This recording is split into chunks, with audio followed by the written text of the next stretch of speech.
I want to draw from my imagination like Kim Jong-gi, Peter Han, Antonio Staparts, and Rembert Malmtald. And if you share that same goal, then you've probably also had to answer the question, how do I learn to draw every single thing? Because when you look through the work of Kim Jong-gi, that's what you're seeing. You're seeing everything. In this drawing alone, we've got captains, boats, buildings, guitarists. How is a person ever going to memorize every single subject matter? Well, if you were like me, you simply looked up reference and started trying to draw it. And if you were like me, then it totally failed, because even trying to draw diverse faces, trying to learn different faces, by the time I started drawing them from imagination, I would just draw the most generic, bald man over and over again. For some reason, studying reference would not turn into my ability to draw from imagination. I used to think that just meant I was a slow learner until I saw this image. This drawing from Kim Jong-gi changed the way I understood drawing from imagination, and most importantly, changed the way I memorized reference. Now, in the last month, I've been able to draw cats and dogs better than I've ever drawn cats and dogs without studying them from reference. And that's because of a concept I want to share with you guys today. I'm going to call it mnemonic links. So you're probably wondering now, what is the significance of a fox beside a bicycle helmet with a mouth? I saw this image years ago and didn't give it any special attention until I saw the work of this artist, where they kept doing something interesting. They would take a subject matter and then draw another object that is very similar in shape or form to it, but not the same thing, like this flamingo and this shampoo head. And I started picking up this pattern. Maybe you don't have to memorize everything if you can relate them to one another. Learning to draw everything from imagination isn't a drawing exercise. It's a memorization exercise. Mnemonics refers to the ability to memorize. Kim Jong-gi is pointing out here that these two objects share the same volume. Now, this isn't just about drawing an animal head. This can be applied to so many other things, from the flamingo head and the shampoo bottle, even to our anatomy. How many times have you guys seen this? The connection between a human arm and a metal chain. The muscle structure of our body can be simplified to resemble a chain. The shoulder representing one link, the bicep representing a second, and the forearm representing a third. By understanding something as complex as anatomy or animals with a simple household object, we're able to learn two things for the price of one. Once you learn a bicycle seat, you've already learned how to draw a fox's head. Once you've learned how to draw chains, you've already learned how to draw anatomy. Now, connect that across the board and you'll find out that you can draw so much more than you already know. And that's how I'm able to draw dogs and cats without studying dogs and cats. Now, I want to show you guys how to take this to the next level, but I want to acknowledge that this is not a beginner topic by any means.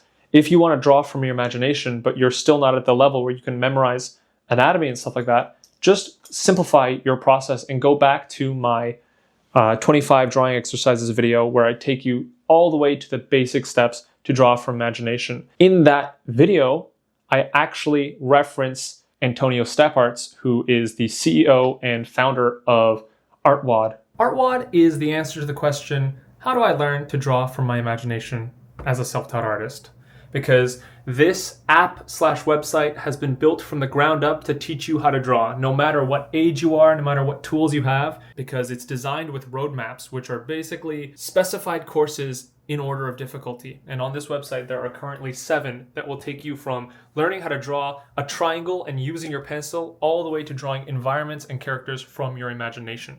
I've personally completed the Intro to Drawing and the Human Anatomy roadmaps, and I'm working my way through the most important one, which is the Beginner Road, where you will learn how to construct basic forms from your imagination and deconstruct reference. These will change your ability to draw.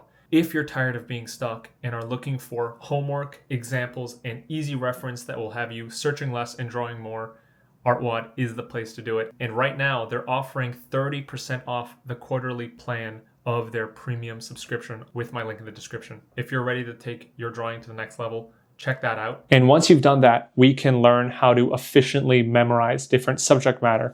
And that is with mnemonic chains. Now, mnemonic chains look like this. This is how I've started memorizing different subject matter. And it is by creating a logical sequence of forms that my brain can remember. I know how to draw a face really comfortably, but I'm not sure how to draw a cat or a pig or a dog or a horse all too well. But I can increase my ability to draw these things by connecting them to what I already know. And this is how we memorize things already. I might not remember someone's name, but if I go, starts with a C, starts with a D, when I see them again, all I had to remember was C, and I go C, oh, Christy, oh, David, right? By connecting things to broader concepts and connecting them to one another, you are integrating your memorization. Instead of learning things in a random sequence, you're creating a hierarchy for remembering them. All right? So this method of comparison between subject matter is actually how animal anatomy is taught. In most classes, it's called comparative anatomy, because better artists than me have figured out if you want to memorize something, don't start from scratch. Start from what you already understand. And if you look at the anatomy of a person and a horse, for example, they're both the same, just on their sides. Sorry for this weird image. So how can you actually apply this? Well, it starts by mannequinizing every subject matter. What I mean by mannequinization is creating a generic model of everything. For example, we can have a generic model of a face. We can have a generic model of a car.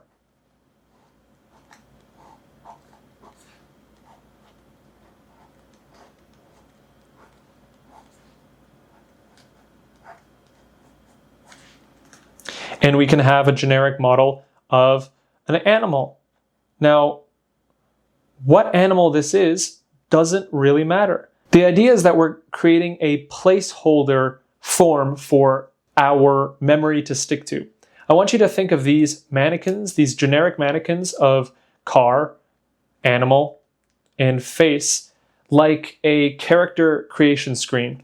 It isn't about where you start, it's about how you adjust the dials. Beneath each of these mannequins, I want you to think about all the ways you can manipulate them. So for a face, what are the things we can manipulate? And let me just create these dials. So these dials could include face width, nose length, even eye width, or eye shape. There's any number of dials that could be created. But when you can memorize a generic face mannequin in every angle, all that has to happen afterwards is you take a generic face model. Let's say I have this generic face in a side profile. And all you do is you learn to adjust this face. And from these adjustments, you can create a variety of different faces. So let's say we have a generic face here. Let's say I want one with a bigger nose, a weaker chin, and a thinner distance between the eyes and the eyebrow. So a bigger nose, a weaker chin, and a thinner distance between the eyes and the eyebrow.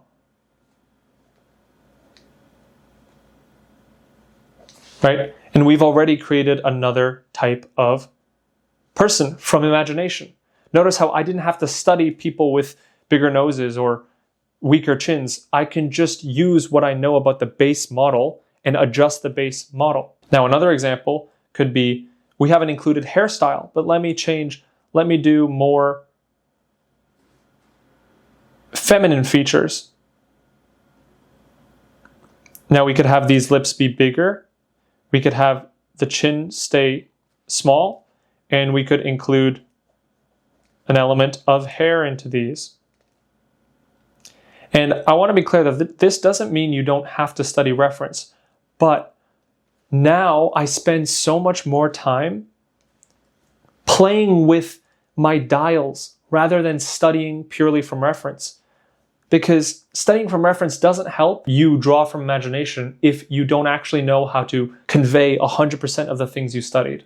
Oftentimes, you're only getting about 5% of what you studied down on paper when you apply it. So rather than only getting 15% accuracy whenever you study, why don't we try to learn how to imagine better? And this happens by playing with our dials. Another example for cars. You can actually come up with all sorts of different cars by just manipulating the base model of a car.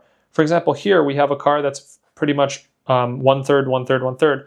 What if we tried a car that had a stronger front base and a weaker back base, right? Longer at the back, higher in the front. Well, now we're coming up to something more like a pickup truck, right? Or instead of having this all be angular, I give it a curved outline. And all I'm doing is taking a cube here, I'm taking the base form, and I'm softening it. This is a concept that Zeph Draws talks about and we've been working on, is you just soften things. And by softening them with the same underlying form, you unlock a whole new sense of texture. Now we can do the same thing. We can take this form and just soften it, give it curvature instead of angles. And we've created another type of car. Notice how I'm not studying Nissans and Hyundais and pickup trucks and all these things. All I'm doing is playing with my base form. I'm playing with the mannequins that I understand. Animal's huge. I practiced drawing horses not by studying horses, but by separating what I know about a horse from what I know about a dog. I know that a dog has a face like this. And yes, this was learned from reference, but reference can only take you so far. When you learn to study a reference, what you're doing is learning to decipher an image.